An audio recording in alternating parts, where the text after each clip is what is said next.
The coffee scorched my skin, a painful slap that mirrored the one fate had just delivered. "Oh God, I'm so sorry," he stammered, a frantic energy radiating from him. His name was James, and in that instant, I knew my life was about to irrevocably change. He was all apologies, all genuine concern, and that was disarming. I was used to calculating glances, the kind that assessed my worth based on the thread count of my clothes, the neighborhood I lived in, the who and what of my family. James just saw the coffee, the mess, and the need to fix it. "It's fine," I said, maybe a little too quickly, surprised by the warmth that spread through me, chasing away the chill that always seemed to cling to my bones. "Really?" "Just clumsy." He insisted on buying me another coffee, and then another, and then suggesting dinner. He talked about his students, the battles he fought for them, the small victories that fueled him. He was a high school teacher. A teacher! A world away from the coded world of algorithms and profit margins that consumed my days. 6 months later, he was down on one knee, a vintage ring glinting in the soft light of our favorite cafe. "Emma, will you marry me?" My breath caught. "Marry him?"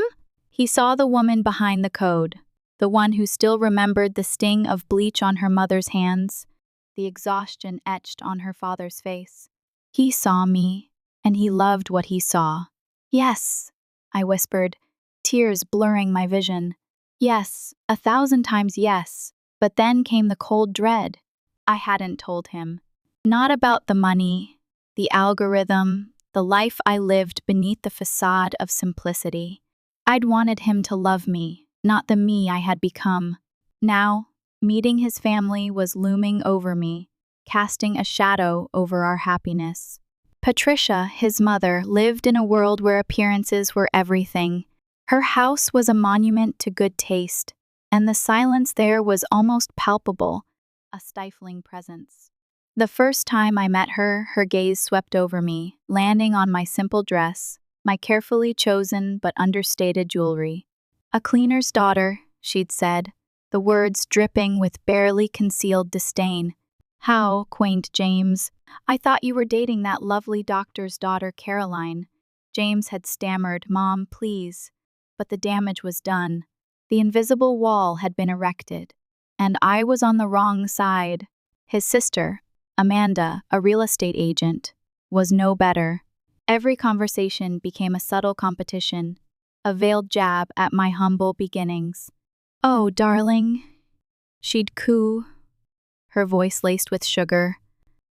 "I have some clients looking for a cleaning service. Should I give them your mother's number?" I gritted my teeth, forcing a smile.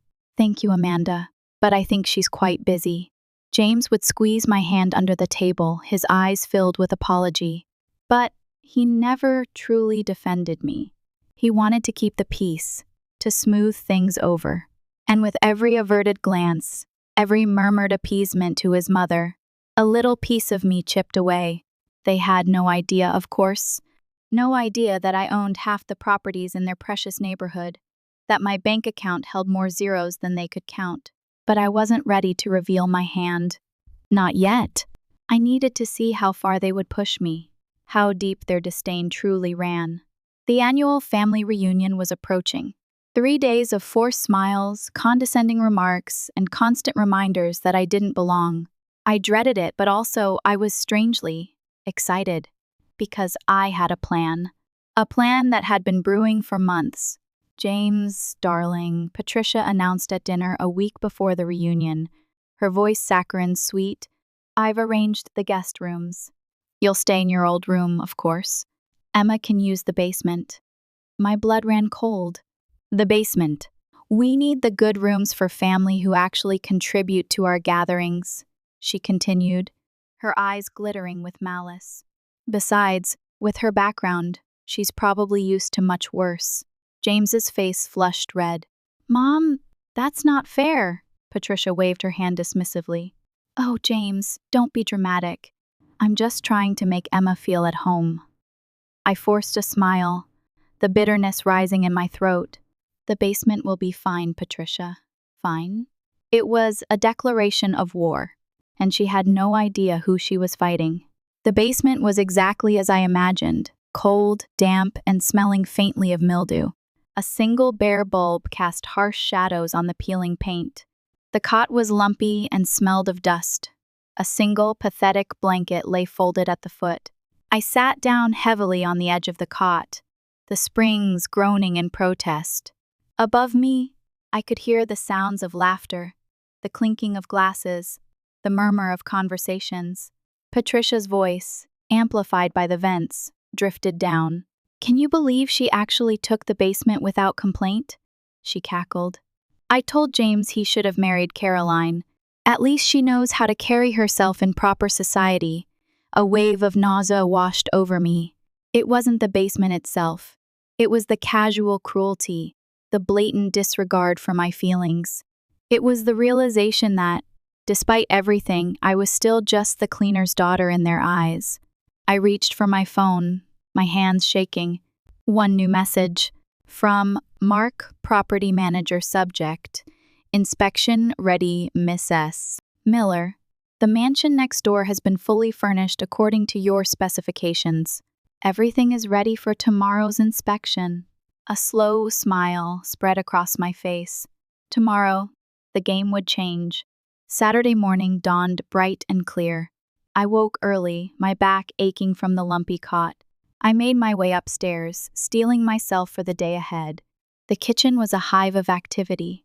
Patricia, resplendent in a silk robe, was barking orders at the catering staff. "Oh, Emma, good. Since you're up, make yourself useful and help Maria with the dishes," she commanded, not even looking at me. "And do try to stay out of sight when the guests arrive. We have some very important people coming today." I caught James's eye as he entered the kitchen. He looked pained but remained silent, reaching for his coffee. The familiar sting of his passive acceptance made me straighten my shoulders. "Actually," I said calmly, checking my watch, "I have an appointment this morning." Patricia's head snapped up. "An appointment? During our family reunion? How incredibly rude."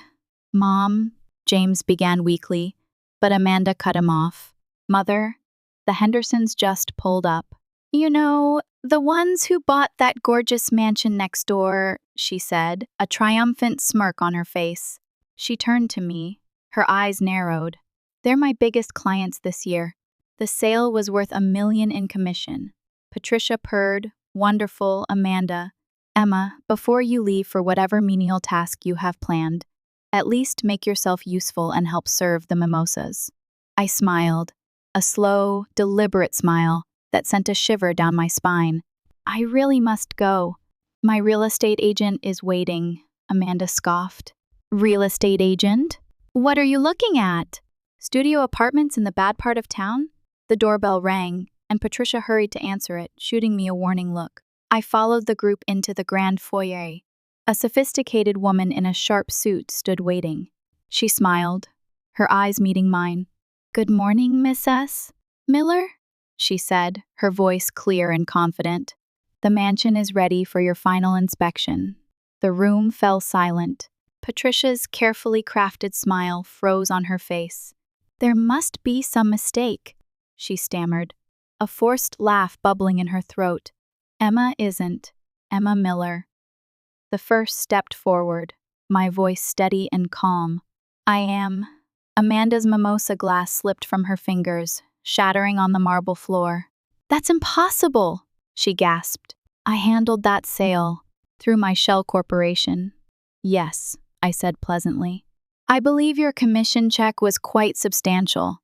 James stared at me, his coffee cup suspended halfway to his mouth. "Emma, what's going on?" "Perhaps we should all sit down," I suggested, gesturing to the living room. "I have quite a story to tell." Once everyone was seated, the atmosphere in the room was thick with tension. Patricia and Amanda perched on the edge of their seats, like birds ready to take flight. James sat slumped in his chair, his face a mask of confusion and dawning realization. I took a deep breath and began. 7 years ago, I developed a financial algorithm that sold for $75 million. A collective gasp filled the room. Since then, I continued, my voice unwavering, my investments have multiplied that many times over. The mansion next door is just one of many properties I own. Patricia sputtered, her face turning a blotchy red. But you let us think that I was a cleaning lady's daughter who married above her station? I finished her sentence. Yes, I did. And you all showed me exactly who you are through how you treated someone you thought was beneath you. Amanda stood up abruptly, her face flushed with anger. This is absurd. Mother, she's clearly lying. My real estate agent cleared her throat. I can assure you, Mrs. Henderson, that Mrs. Miller's credentials are impeccable.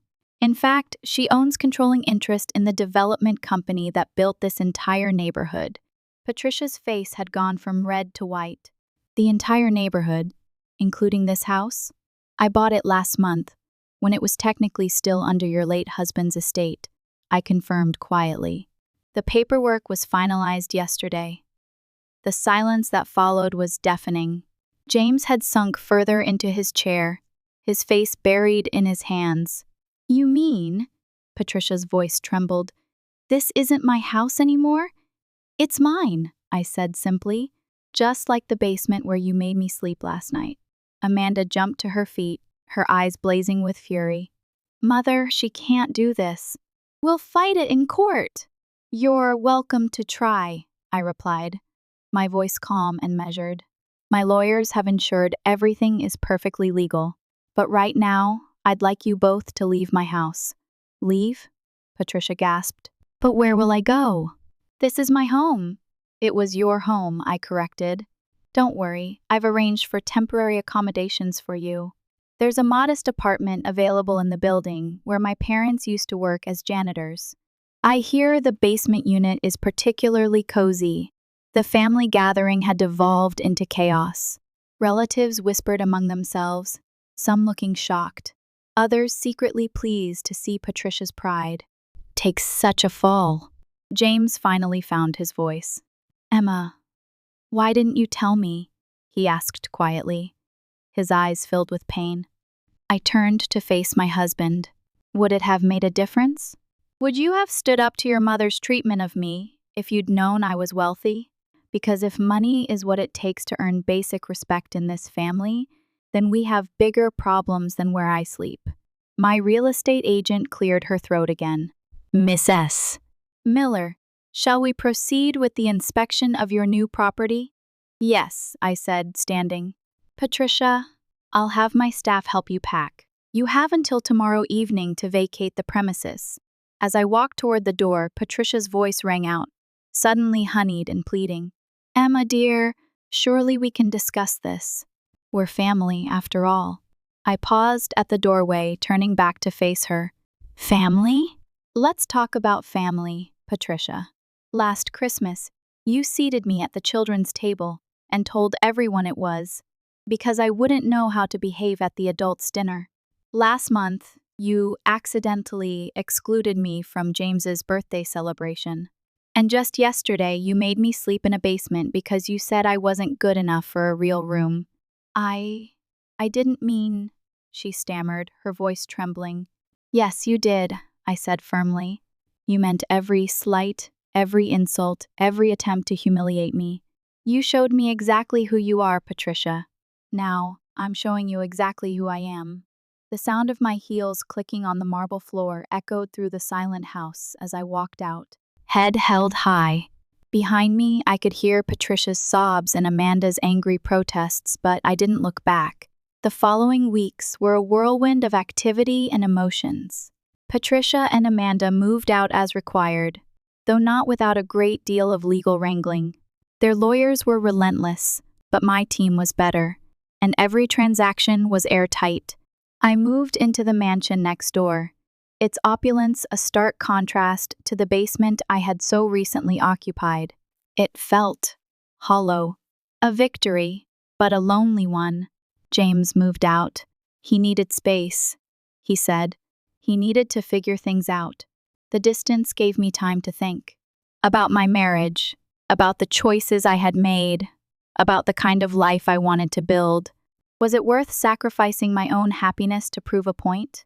Was revenge truly a dish best served cold, or did it leave a bitter taste in your mouth? One evening, about a month after the revelation, my security team alerted me to a visitor.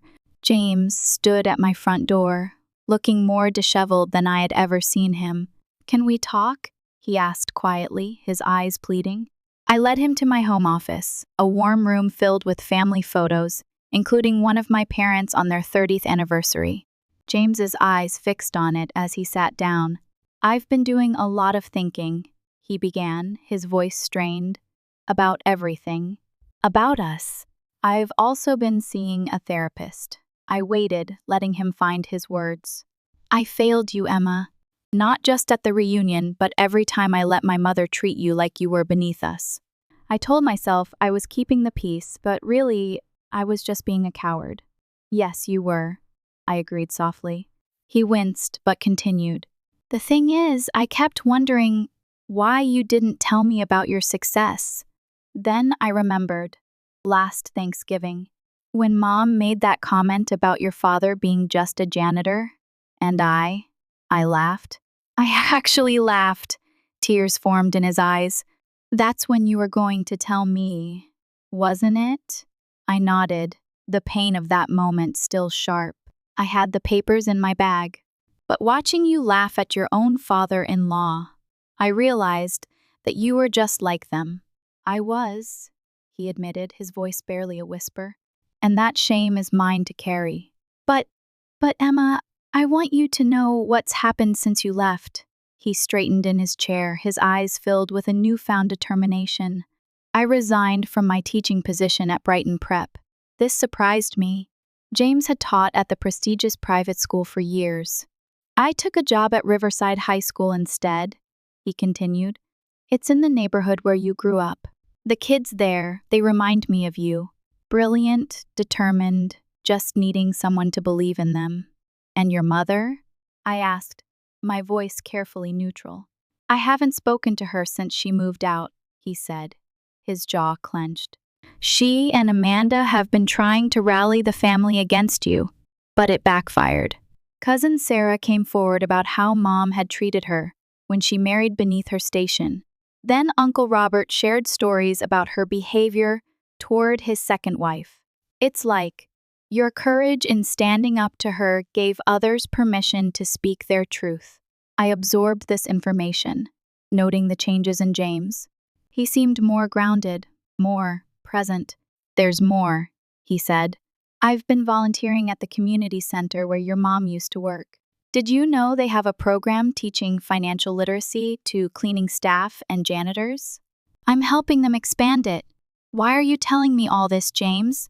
I asked, my voice barely above a whisper. "Because I want to earn back your respect," he said simply. "Not because you're wealthy, but because you're the same amazing woman who helped me grade papers until midnight and made soup when I was sick. I was too weak to deserve you before. I want to become someone who does." Before I could respond, my phone buzzed. It was a message from Patricia. "Your mother's at the apartment building," I told James. "She's demanding to speak with me." "You don't have to go," he said quickly, his eyes filled with concern. "Actually, I think I do. I found Patricia in the basement apartment where she now lived." The irony wasn't lost on either of us. Her designer clothes looked tragically out of place against the concrete walls and faded linoleum. "Hello, Patricia," I said softly. She turned, and I was struck by how different she looked. The carefully maintained facade had cracked, revealing the insecure, vulnerable woman beneath. "Emma," she said, then stopped, seeming to struggle with words. Finally, she whispered, "I understand now." "Understand what?" I asked cautiously. "What it feels like to be judged by where you live. To have people look down on you." Her hands trembled. "Yesterday, I couldn't get a restaurant reservation because of my new address, a place I've been going to for 20 years. It feels awful, doesn't it?" She nodded, tears spilling down her cheeks. "I've been horrible, not just to you, but to so many people. Living here, being treated the way I treated others, It's opened my eyes. That was the point, I said quietly. She looked up sharply. You mean this wasn't just revenge? Revenge would have been making you homeless. This was about education. Patricia sank onto the small sofa. Her shoulders slumped. I've lost everything. My home, my social standing, my son. You haven't lost James, I corrected. He's choosing to be his own man for the first time. Whether you lose him permanently depends on whether you can accept that change. And you? She asked hesitantly. Have I lost you as a daughter-in-law? I studied her carefully. That depends on you too, Patricia. Real change takes more than a few weeks of humility. Will you help me? Help you? She asked softly, her voice filled with confusion. I don't mean financially. I mean, help me learn to be better. It was the first time I had ever heard genuine vulnerability in her voice. 6 months later, I hosted a dinner party. Patricia was there, wearing a simple dress rather than her usual designer labels. She helped in the kitchen, not because anyone asked her to, but because she wanted to. She had started volunteering at a soup kitchen, and the experience had transformed her. She spoke with a newfound empathy and understanding. Amanda came too, having recently started volunteering at a women's shelter, a requirement I had added when she asked to rent one of my properties. She was still rough around the edges, but she was trying. I saw a flicker of genuine kindness in her eyes that had never been there before. James and I were still working on our marriage, taking things day by day. He had proven his commitment to change, not through grand gestures, but through consistent actions and unwavering support. He was teaching at Riverside, inspiring students who needed him the most. As we sat down to dinner, I looked around the table. My parents were there, my father deep in conversation with James about the financial literacy program, which had expanded to 3 more community centers. My mother and Patricia were exchanging recipes. Their previous class barriers dissolved. Emma, Patricia said during dessert, her voice filled with emotion, I wanted to thank you for everything. For what? I asked, my heart pounding in my chest. For teaching me that true worth isn't about where you live or what you own. It's about how you treat people. She smiled, a genuine, heartfelt smile that reached her eyes. I just wish I'd learned that lesson sooner. Later that night, as James and I stood on our balcony overlooking the neighborhood, he asked, Do you regret any of it? I thought about the past year. The pain, the betrayal, the anger, the growth, the transformations. No, I said finally, my voice firm. Sometimes people need to lose everything to understand what really matters. He took my hand, and we stood in comfortable silence, watching the stars. The basement apartment where Patricia lived was visible from our vantage point, its lights glowing warmly in the darkness. It stood as a reminder that sometimes the greatest gift you can give someone is the chance to become better than they were. My phone buzzed, a message from my investment team about another successful algorithm deployment. But for once, I didn't check it immediately. Some things were more valuable than money, and I was finally surrounded by people who understood that truth. It had been a long, painful journey, but in the end, I had found something far more precious than wealth or power, a family built on respect, understanding, and genuine love. A family, finally, that was truly my own. The months that followed settled into a rhythm, a new normal that felt both surreal and deeply satisfying. The changes weren't instantaneous, of course. Patricia still occasionally slipped into her old habits, a condescending tone here, a thoughtless remark there. But now, she caught herself, her face flushing with embarrassment, and she genuinely apologized. The transformation was slow, incremental, but undeniably real. James continued his work at Riverside High, his passion for his students burning brighter than ever. He came home exhausted but fulfilled, his stories of their struggles and triumphs filling our evenings with a sense of purpose that had been missing before. Our relationship was still fragile, a delicate bloom recovering from a harsh frost, But we were communicating, truly seeing each other, and slowly, painstakingly, rebuilding the foundation of our marriage. Amanda, however, remained a challenge. The volunteer work at the women's shelter had shaken her, confronted her with the realities of lives far removed from her own privileged existence. But the ingrained habits of a lifetime were hard to break. She was still obsessed with appearances, still driven by ambition, still clinging to the status symbols that defined her world. I had given her a chance, allowing her to rent one of my properties, a small, unassuming house in a less affluent neighborhood. It was a test, a way to see if she could truly shed her old skin and embrace a new perspective. One afternoon, I received a call from the property manager of Amanda's rental. "Miss S. Miller," he said, his voice tight with concern. "We've had some complaints about Miss S. Henderson. She's been renovating the property without permission." My heart sank. I knew exactly what she was doing. I drove to the house, the familiar knot of anxiety tightening in my stomach. The house, once a modest but charming bungalow, was now a construction zone. Workers swarmed the property, tearing down walls, adding extensions, transforming the humble dwelling into a miniature McMansion. I found Amanda overseeing the chaos, her face flushed with excitement. "Emma, darling, what do you think?" she exclaimed, gesturing to the half-finished facade. "I'm turning this place into something spectacular. It's going to be the envy of the entire neighborhood." "Amanda," I said, my voice carefully controlled, "what are you doing? You didn't have permission for any of this." She waved her hand dismissively. "Oh, don't be such a stickler, Emma. I'm improving the property value." "You should be thanking me. You're violating the terms of your lease, Amanda," I said, my voice hardening. "You knew this wasn't allowed." Her face clouded over, her eyes flashing with anger. "You're just jealous, aren't you? Jealous that I have the vision and the drive to make something better than what's here." "This isn't about jealousy, Amanda," I said, my voice weary. "This is about respect. Respect for the property, respect for the neighborhood, respect for the people who live here." "Respect?" she scoffed. "These people don't understand respect. They live in rundown houses and drive beat-up cars. They don't appreciate the finer things in life." "That's enough, Amanda," I said, my voice sharp. "You're being evicted."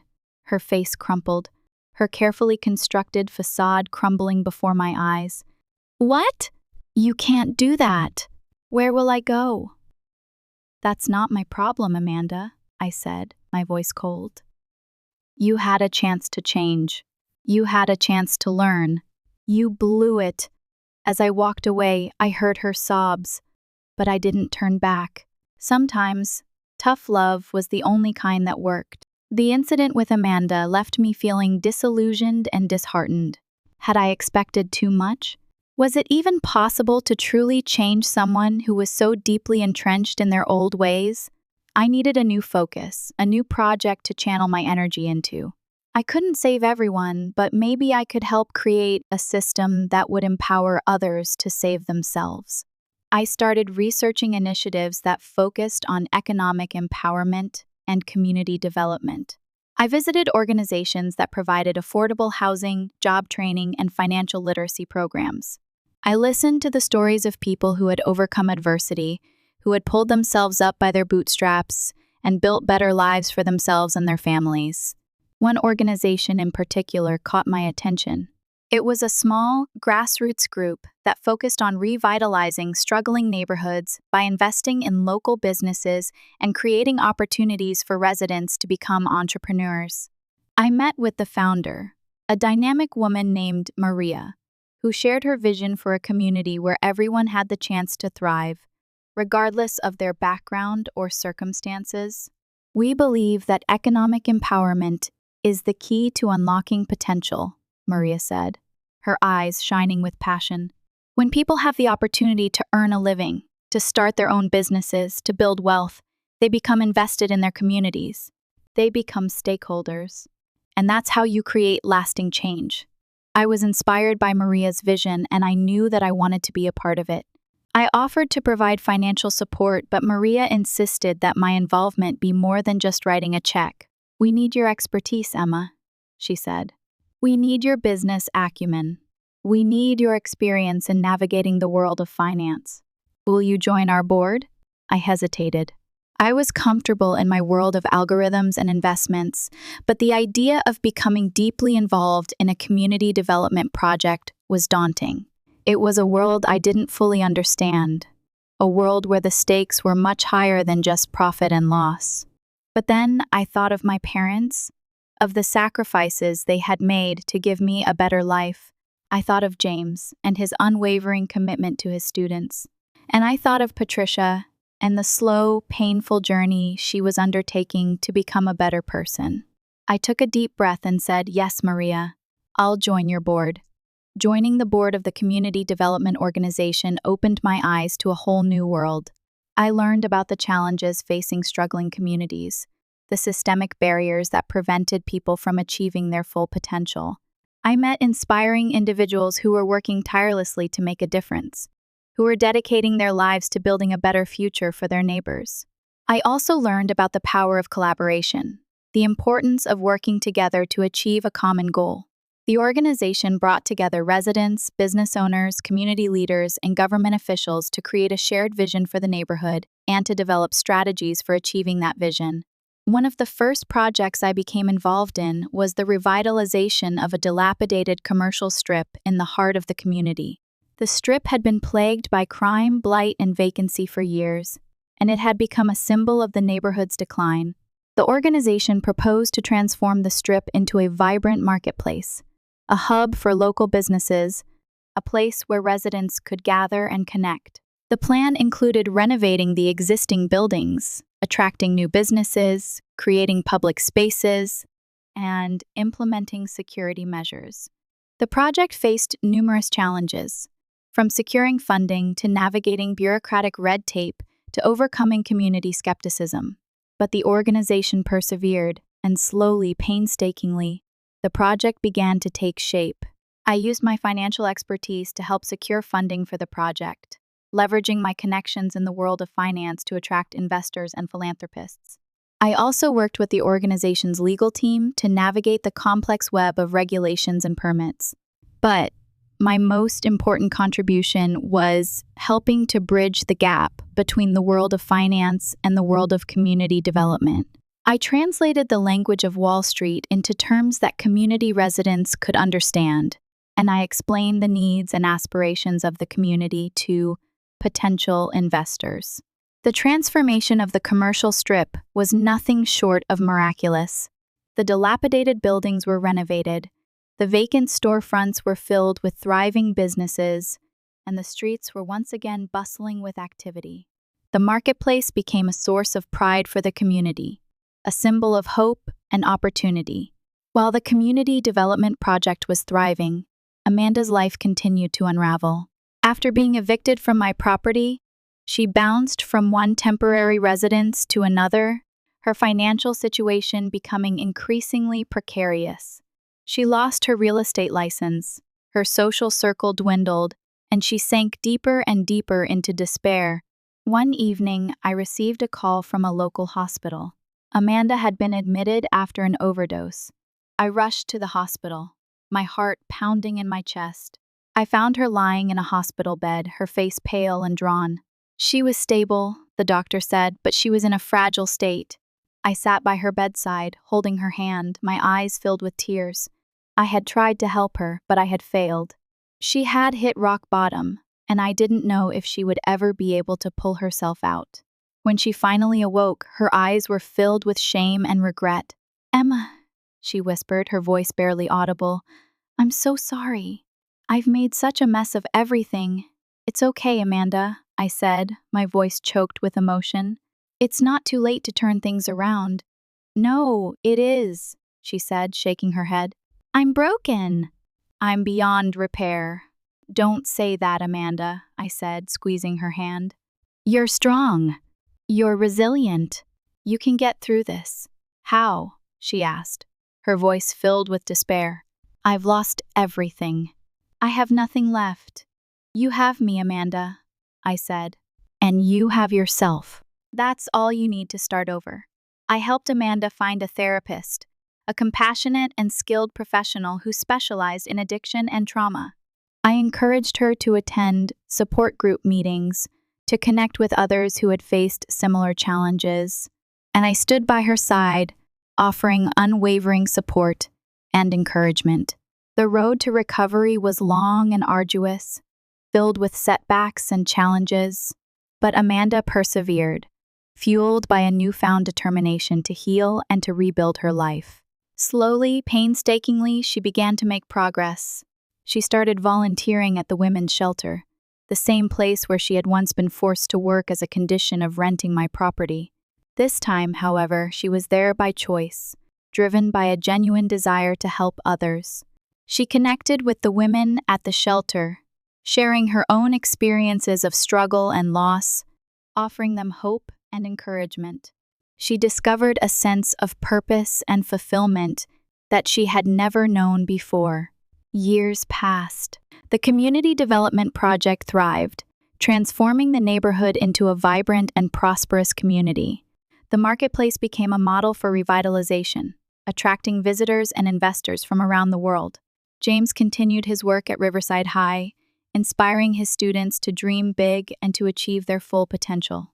He became a mentor to countless young people, guiding them on their paths to success. Patricia continued her journey of self-discovery, becoming a tireless advocate for social justice. She dedicated her life to helping those in need, working to dismantle the systemic barriers that perpetuate inequality. And Amanda? Amanda became a licensed social worker, dedicating her life to helping women overcome addiction and trauma. She used her own experiences to connect with her clients, offering them empathy, understanding, and hope. One day, I received a call from Amanda. "Emma," she said, her voice filled with emotion, "I have some news. I'm getting married."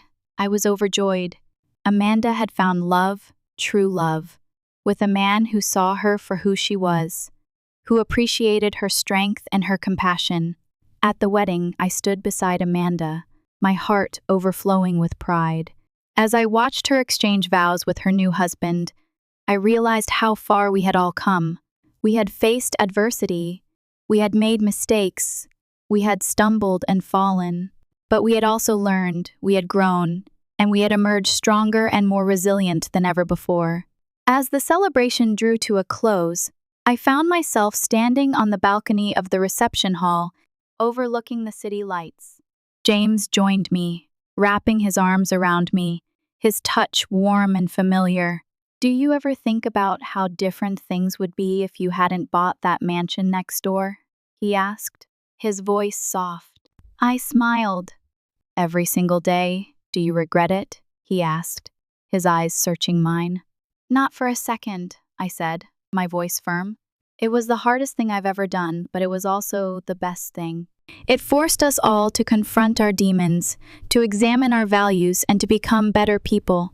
He kissed me, a long, lingering kiss that spoke volumes. "I love you, Emma," he whispered. "More than words can say." "I love you too, James," I said, my heart overflowing with gratitude. We stood there for a long time, holding each other close, watching the city lights twinkle in the darkness. The past was behind us. The future stretched out before us, filled with hope and possibility. We had learned that true wealth wasn't about money or status, but about connection, compassion, and the unwavering belief in the power of redemption. And that was a lesson worth more than all the riches in the world. The end.